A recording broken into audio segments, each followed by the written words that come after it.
Why are you here? A fancy French restaurant is way too good for someone like you? The loud voice of Jessica, the only daughter of my boss, Robert Smith, echoed through the restaurant. My daughter, Emily, looked down. My wife wrapped an arm around Emily's shoulders and glared at Jessica. I couldn't understand why we had to endure such insults. Poor Emily. Even though I felt a strong sense of anger, as our family tried to leave the restaurant, Robert chuckled and said, "Do you really think a kid from someone with such a basic education like you could get into the same kind of university as Jessica?" From behind him, Robert's wife and Jessica burst into laughter. My wife and I hurried out of the restaurant with Emily. Robert's condescending attitude wasn't new, but I couldn't hide my rage. However, the Smith family had no idea what was about to happen. My name is Kevin Johnson. I'm 45 years old, and I live with my wife and our beloved daughter, Emily. My wife and I are high school classmates and got married when we were 24, but we struggled to have kids for a while. Emily was the miracle who came into our lives. She was the most adorable baby. The saying "I wouldn't mind getting poked in the eye with her" felt totally true at that moment. Since then, I've always wanted to prioritize my wife and daughter over career advancement. When Emily was born, I took parental leave so I could raise her together with my wife. If Emily ever came down with a fever, I'd drop everything at work and rush to her side, and I always took time off to actively participate in her school events. Because of that, even now at 45 years old, I've remained a regular employee without any promotions, but in return, I've been able to be closely involved in my child's growth. I have absolutely no regrets, and my wife has always stood by my side. However, not everyone was supportive of me. Hey, this report is wrong. You take too much time off for someone with such a weak education. People with a basic education like you should work harder than someone like me with a degree. My boss, Robert Smith, the head of the sales department, always treated me harshly. Robert was my age but graduated from a prestigious state university, making him what people would call an elite employee. On the other hand, I joined a company with just a high school diploma. This spring, I finally achieved my dream of working at headquarters of the company. Honestly, I never thought I'd get the chance to work at headquarters with my level of education. So, when the transfer was decided, I was beyond thrilled. However, the headquarters was full of elite employees with impressive resumes from top universities. Among them, Robert was respected not only because he graduated from a famous university, but also because of his exceptional work performance. Since the day I transferred to headquarters, Robert had been tough on me. At every opportunity, he would call me undereducated and look down on me. I tried to let Robert's words go in one ear and out the other. If I took his comments seriously every time, my mental health would be at risk. But Robert's attitude toward me grew worse day by day. Kevin, where's my coffee? I'll go get it right now. Man, people with a basic education are so slow. Robert ordered me around like a servant. I became completely subservient to him. The environment at headquarters was far from what I had envisioned, and I gradually became completely worn out. Dad, drink this. When I got home, Emily handed me an energy drink. She gently massaged my shoulders and said, "Your shoulders are so tense. Don't overwork yourself, okay?" What a kind child she is. Emily is my greatest source of comfort. As I was smiling at her sweetness, my wife, Sarah, entered the room. Sweetheart, we need to talk. Sarah had a serious expression as she looked at me. I sat down on the sofa in the living room. Today, Emily's homeroom teacher suggested Why not aim for the prestigious university for Emily? She spoke as she poured me a warm cup of coffee. The university in our area is known as top destination for outstanding high school students. The professors there are also highly regarded and have an excellent reputation. It's a place everyone dreams of attending. I understood what Sarah was saying. Emily has always loved studying and would spend her free time learning on her own, even from a young age.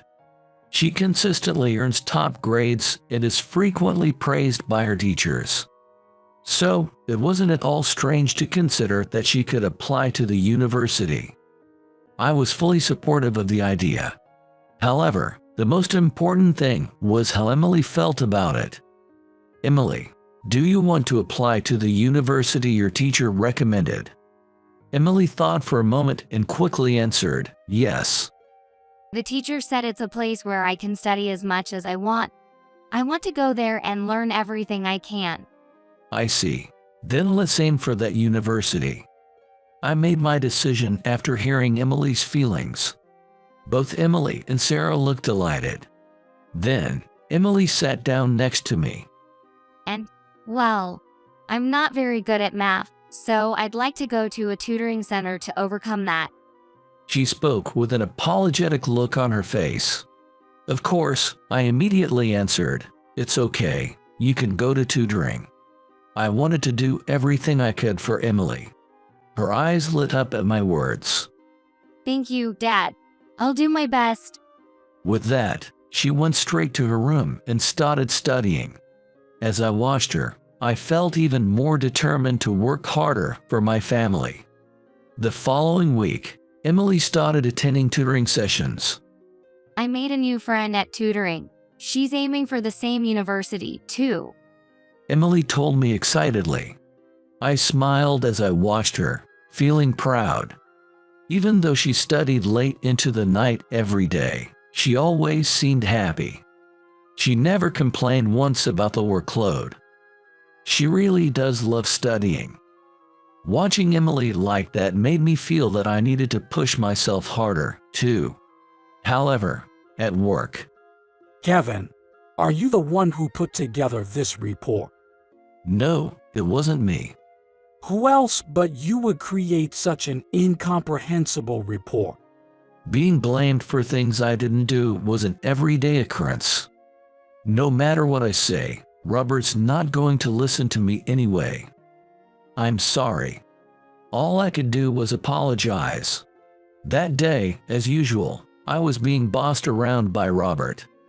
Enduring this kind of treatment day after day was truly unbearable.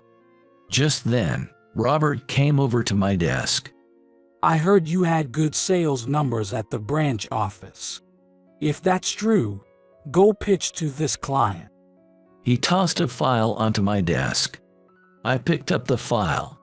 Robert smirked and said, if you manage to land a contract with this company, I'll reconsider my opinion of you. But honestly, I doubt you can pull it off. He laughed through his nose, clearly mocking me.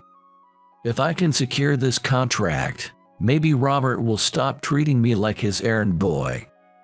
For the first time, I felt a faint glimmer of hope. As I returned to my desk and started reviewing the documents Robert had given me, my desk mate, Mark, spoke up. Mark was over a decade younger than me. He wasn't from a top university, but he was a college graduate and one of the most capable employees. Unlike Robert, Mark never looked down on me. He was kind. That's Riverside Trading, right? Mark furrowed his brow. Right. Do you know them? Mark suddenly lowered his voice. Riverside Trading is known for having a notoriously difficult CEO. That's why no one wants to pitch to them. Why did you agree to take this on? So that's why. Robert handed this to me because no one else wanted to deal with it. It all made sense to me. It might be tough, but I'll give it my best shot. With that, I immediately started doing some research. Interesting. This company seems to be in need of this product, if that's the case. I devised a strategy to secure the contract successfully. Then, I began drafting the proposal documents. Mark, who was sitting beside me, asked, "Is there anything I can do to help?" "Thanks, but I've got it covered." As I was making progress, Robert walked over to my desk again. Then, with another smug grin, he chuckled, "Is your sales prep coming along? Not that it matters. It's an impossible deal for someone like you." With that, he headed back to his desk. I ignored him and continued working on my tasks. Finally, the proposal was complete, and I was ready to head out for the sales pitch at Riverside Trading. I'm heading to Riverside Trading for the meeting. With the materials in hand, I left the office. Robert watched me with a cold, mocking gaze. I felt a little nervous. It was my first sales pitch since transferring to headquarters. Good afternoon. I arrived at Riverside Trading and stepped into the meeting room. Inside, a stern-looking man was seated. He looked about the same age as me but carried an air of authority. Cautiously, I glanced at his face. He stared right back at me. "I am Tyler Newman, the CEO. A pleasure to meet you." Surprisingly, Tyler introduced himself before I could. "So, this is the difficult CEO I've heard about." That thought crossed my mind as I introduced myself. "Nice to meet you. My name is Kevin Johnson. Thank you for taking the time to meet with me today." Tyler remained quiet, listening attentively without saying much in return. Sensing the need to break the ice, I brought up a certain topic. To my surprise, Tyler's expression softened, and an unexpected fact came to light. Thanks to that revelation, the conversation flowed smoothly, and I was able to secure a contract with Riverside Trading. I can't believe I managed to close the deal so easily on the first try. I couldn't hide my astonishment. "Well, I was surprised to find out you're the father of my daughter's friend. Thanks to your daughter, Emily, my daughter has been more motivated with her studies." Emily's the reason. "That's right. Before meeting Emily, my daughter kept saying, 'I'll never go to tutoring.' But after meeting Emily there, she's been excited to go every week. Could you tell Emily she's welcome to visit our home anytime?" Of course, I'd be happy to. I look forward to working with you going forward. Tyler and I exchanged a firm handshake. That's when it all clicked. Tyler was the father of the new friend Emily had made at tutoring. During my research, I had only discovered that Tyler had a daughter the same age as Emily, and that he was known to be a doting father. That's what I decided to mention kids during our conversation to break the ice. And that's when I found out that his daughter went to the same tutoring center as Emily. Thanks to Emily, I was able to secure the deal with Riverside Trading. I was astonished by how things turned out. I couldn't thank Emily enough.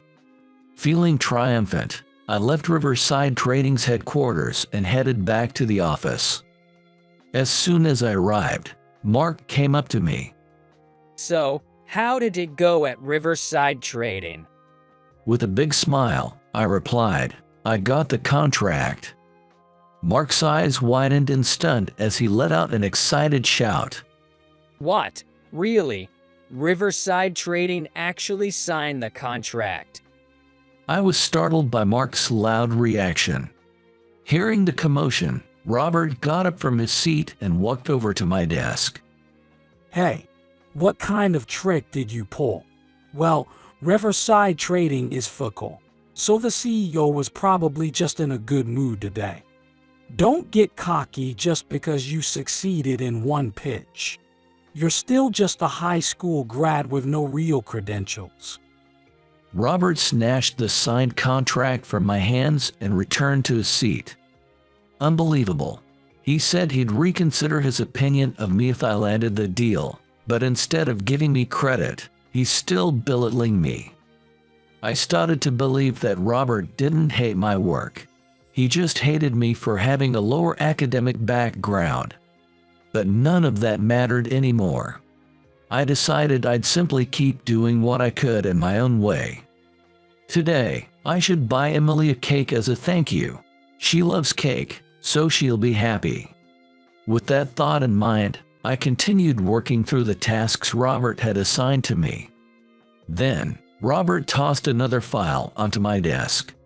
Your next sales pitch. Take care of this company. I was furious at his arrogant attitude, but decided to take a look at the file. Turning to Mark, I asked, "Do you know this company?" Mark's expression turned grim. This place is similar to Riverside Trading. The CEO is notorious for being extremely stubborn. No one has ever successfully closed a deal with them, and now you've been sent there. I was speechless at Mark's words. It was clear that Robert was intentionally assigning me to companies that were difficult to work with.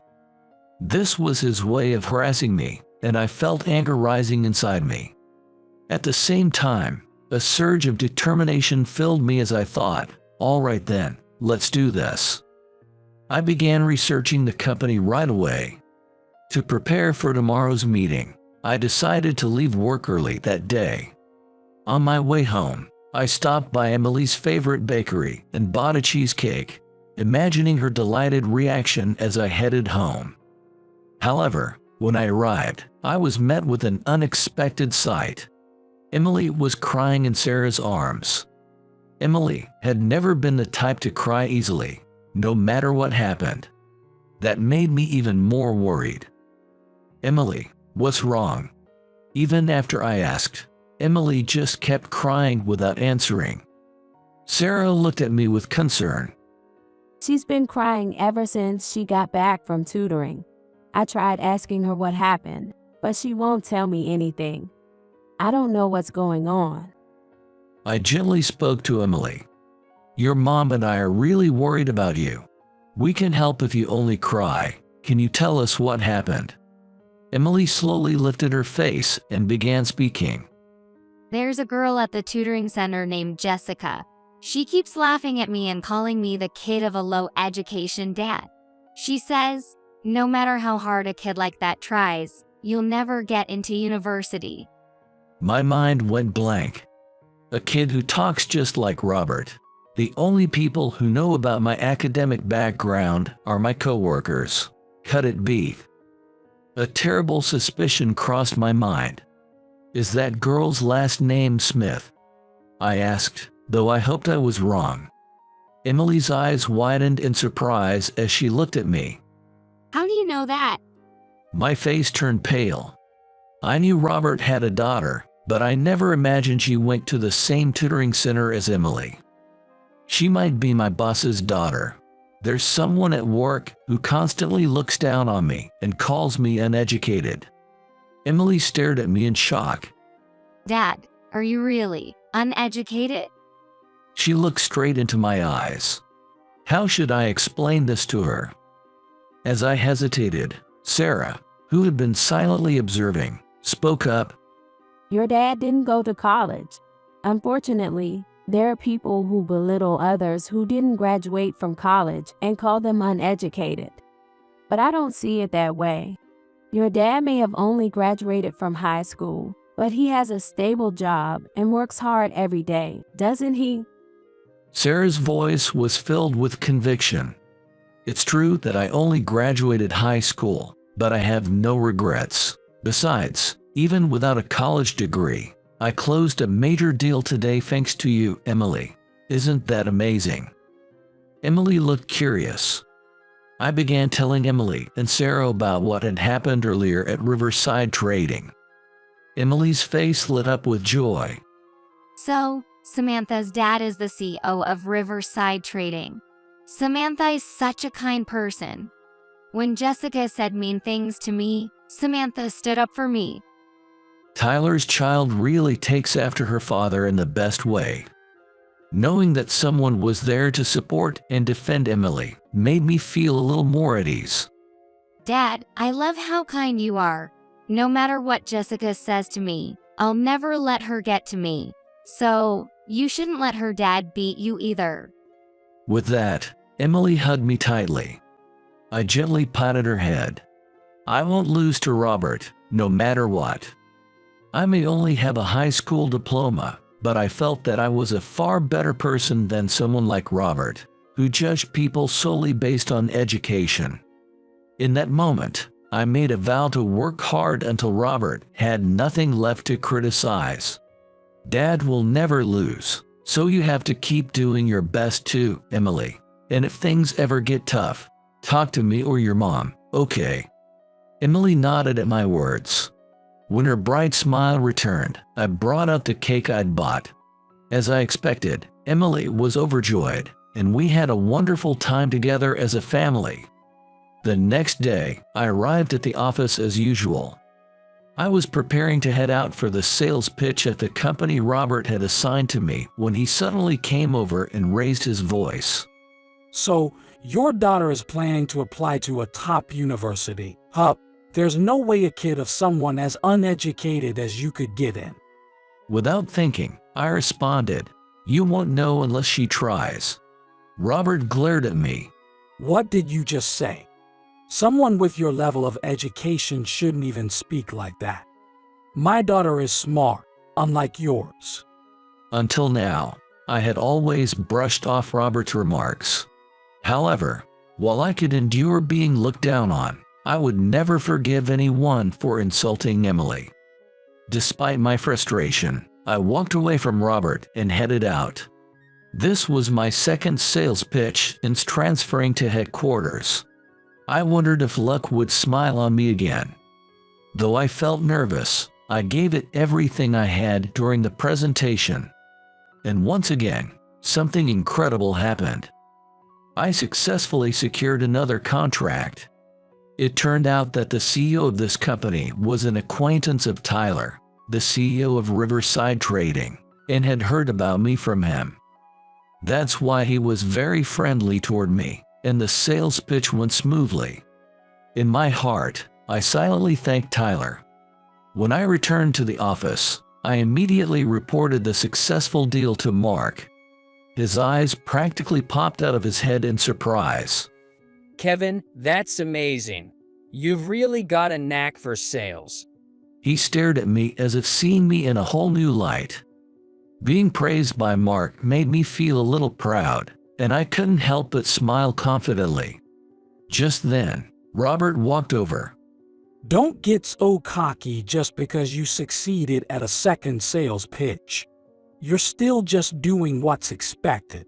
A guy with no degree shouldn't act so smug. When Robert heard about my successful pitch, instead of praising me, he started yelling at me. Making sales is what a salesman is supposed to do. But looking down on me just because I didn't have a college degree, that was something else entirely. After that, Robert kept assigning me to clients that no one else wanted to approach, but each time, I managed to close the deal successfully. Robert couldn't hide his surprise at my continued success. Well, it's just luck. He muttered so, but my performance was undeniably improving. Then, one day, something unexpected happened. While I was at the sales department, I happened to make eye contact with our company president. So, you're Kevin, right? I've been hearing great things about your recent sales record. Keep up the good work. Yes, sir. I'll do my best. Hearing those words from the president made me feel that all my hard work had truly paid off. The president then placed a hand on Robert's shoulder. You must be doing an excellent job mentoring him. I'm counting on you to continue leading your team. Robert forced a smile as he watched the president walk away. Robert clicked his tongue as he glanced at me. It was obvious that he couldn't stand the fact that the uneducated guy he looked down on was being praised by the president. Although Robert's attitude irritated me, I didn't have the time to waste on such feelings. I began packing up so I could leave work on time. Tomorrow is an important day, Emily's university entrance exam. Of course, I had taken a day off for it. I wanted to be there to support her during this crucial moment. I'm so nervous. When I got home, Emily was busy preparing for the big day. I had full confidence that she would pass the exam for the prestigious university. I knew she had studied diligently every day and had consistently received top scores in her practice tests. "You've got this, Emily. Just give it your all tomorrow." I will. Thanks, Dad. Emily responded with a loud, determined voice. Finally, the day of the exam arrived. I drove Emily to the exam venue, staying by her side to support her. When we arrived at the exam venue, Emily stepped out of the car with confidence. I returned home with Sarah, and together, we waited for the exam to end. Please let everything go well for Emily. I silently prayed the entire time.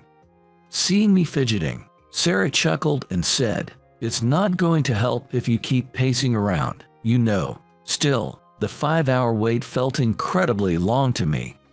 Finally, after 5 hours, Sarah and I drove back to pick Emily up from the venue. Emily came running toward us, her face glowing with joy. So many of the topics I studied showed up, and I even did well in math. Hearing her excited report, I felt a wave of relief wash over me. Since the exam's over and done with, how about we go to our usual French restaurant to celebrate? At my suggestion, Emily jumped up in excitement. Our family has a tradition of going to a special French restaurant on celebratory occasions. It's not exactly cheap. It's a high-end restaurant, but since it's the perfect place for celebrations, we visit it whenever we have something special to celebrate. Emily and Sarah love this restaurant. We get to go there. I'm so happy. I wonder what I should order tonight. Our family, brimming with excitement, opened the door to the restaurant.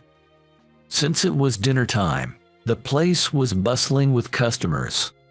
A staff guided us to a table by the window, and we took our seats. How about we go all out and try the full-course dinner tonight? At my suggestion, both Emily and Sarah's eyes lit up with excitement. We ordered the course meal, and dish after dish was brought to our table. This is delicious. Emily was eating with delight, but her gaze suddenly shifted past me to something behind us. Then, she dropped her head and looked down at her plate. Puzzled, I asked Emily, "What's wrong?" At that moment, a voice I least wanted to hear echoed behind me. Well, what's a low education guy like you doing here? It was Robert, speaking loudly toward my family.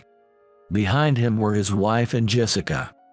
Jessica followed her father's lead, glaring at Emily and speaking harshly. Why are you here? A fancy French restaurant like this doesn't suit you at all? Our wonderful dinner was completely ruined by the Smith family's intrusion. Emily lowered her head, looking sad. Sarah pulled Emily close and gave me a look. Even though we were in the middle of the course, I knew we couldn't stay in the restaurant any longer, so we began preparing to leave. As we stood up, Robert shouted after us in a loud voice, adding insult to injury. Do you really think a kid of someone with your education could get into the same level of university as Jessica? Behind him, his wife and Jessica laughed mockingly. It was the most humiliating moment of my life. Sarah shot a fierce glare at the Smith family. We paid the bill and hurried out of the restaurant. On the drive home, Sarah couldn't hold back her anger. The way he looked down on us like that, it's unforgivable. Sarah said that and hugged Emily, who was sitting beside her. Emily had completely lost her energy. "I'm so sorry, Emily. It's my fault you had to go through that." I apologized from the bottom of my heart. The guilt overwhelmed me as I thought that if I had graduated from college, Emily and Sarah wouldn't have had to endure this. But Emily suddenly raised her head and spoke in a firm voice. It's not your fault, Dad. The ones who are wrong are the people who look down on others. Sarah nodded in agreement with Emily's words. I felt saved by Emily's words. A month passed. My daily life hadn't changed much. Then, one day, when I arrived at the office as usual, there was an unusual buzz of excitement. Robert was in an unusually good mood, and the man who was always harsh with me seemed completely different today. Kevin, do your best with your sales today. Robert's being kind. It felt strange. Kindness was usually a good thing, but something about it felt off. What's going on with Robert? As I stood there wondering, Mark walked over to me. Hey, did you hear? They're saying that a new branch is being established in the UK, and there's a rumor that Robert might become the branch manager. That's why he's been in such a good mood since this morning. Robert, as a branch manager. So that's what's going on. If Robert becomes a branch manager, it'll be a huge promotion for him. No wonder he's in such a great mood. I understood the situation. If I become the branch manager in the UK, I'll invite you all to visit England. Robert announced joyfully in a loud voice. If Robert leaves the sales department, this place is going to feel a lot more peaceful. That thought crossed my mind. Then, a few days later, Emily's big day arrived. It was the university acceptance announcement day. Since Sarah had to work, I drove Emily to the school. Emily looked calm and confident. As soon as we arrived, Emily took off running. Where she was headed, I saw Tyler, the CEO of Riverside Trading, standing with his daughter, Samantha. I gave Tyler a polite nod. The moment of truth. Oh. Indeed. Emily and Samantha chatted happily. Then, the Smith family appeared. My daughter's definitely going to pass, but your daughter, she's definitely failing. Robert spat out yet another cruel comment. Tyler, who was standing beside me, gave Robert a puzzled and disapproving look, but I leaned in and quietly told Tyler to ignore him. Then, as Emily and I looked at the acceptance letter together, there it was written clearly, accepted. I glanced over at Tyler and Samantha, and they were smiling with joy as well. Samantha had also passed. Emily had an expression that seemed to say, "Of course I passed." Then, Robert's voice echoed nearby. No way. How could Jessica fail? Jessica was crying, devastated. It seemed she hadn't passed. Then Robert glared at Emily and Samantha as he made his way toward them. His expression was terrifying, and the girls looked frightened. You two passed. The girls nodded silently. Robert suddenly shouted, The daughter of someone with no education must have stolen my daughter's spot. My daughter is smarter. This can't be happening. Robert was spouting nonsense. Tyler, who had been watching, couldn't hold back any longer. That's enough. You're being incredibly disrespectful. Of course, Emily is smarter than your daughter. In fact, Emily has even been accepted to a prestigious international university. What? Robert's face twisted with disbelief as he stared at me. What Tyler said was true. In fact, 2 months before her university entrance exams, Emily had also applied to a prestigious university overseas. One night, she came to me for advice. Dad, I want to run my own company someday, one where no boss ever looks down on their employees. That's why I want to study business management at a specialized school in the UK. Hearing the determination in Emily's voice, I decided to support her dream and help her pursue her education in the UK. Emily worked hard and stayed focused on her studies. Last week, we received the acceptance letter from the British University. When I explained this to the Smith family, they left without saying a word. Tyler turned to Emily and said gently, "Don't worry about what people like that say. Just keep moving forward on your own path. I thanked Tyler, and Emily seemed resolute. I may have gotten into the local university, but I'm going to the UK. I'll study business management and become a CEO someday. Samantha looked sad that they wouldn't be going to the same school, but she smiled and said, "I'll be cheering you on, Emily." Emily returned her smile warmly. The day after the acceptance announcement, when I arrived at the office as usual, our company president was standing in front of my desk, waiting for me. Wondering what was going on, I greeted the president, and he said something completely unexpected. I want you to be the branch manager for the new office we're opening in the UK. My eyes widened in surprise. Me, the branch manager, not Robert. Hearing this, Robert quickly approached my desk. Sir, Kevin hasn't even been at headquarters for a full year. There's no way he's qualified to be a branch manager. Robert looked at me with an expression of disbelief. But the president continued speaking without hesitation. The reason I'm choosing you, Kevin, is because you've successfully secured contracts with companies that our sales department could never close before, and our profits have been steadily climbing because of your efforts. I'm confident you'll do an exceptional job in the UK as well. However, Robert still wasn't convinced. I could achieve even more if given the chance. The president frowned at Robert's words. I've received complaints from your team about your poor treatment of your subordinates. I can't entrust the UK branch to someone like that. The president's words made Robert fall silent. I couldn't believe what I was hearing. I never told the president about how Robert looks down on me, so who did? I glanced over at Mark and saw him flash me a peace sign. So it was Mark who spoke up for me. I smiled at him. Well, Kevin, what do you say? Will you take on the challenge? I made my decision. I want to continue doing the sales work I love, freely and proudly.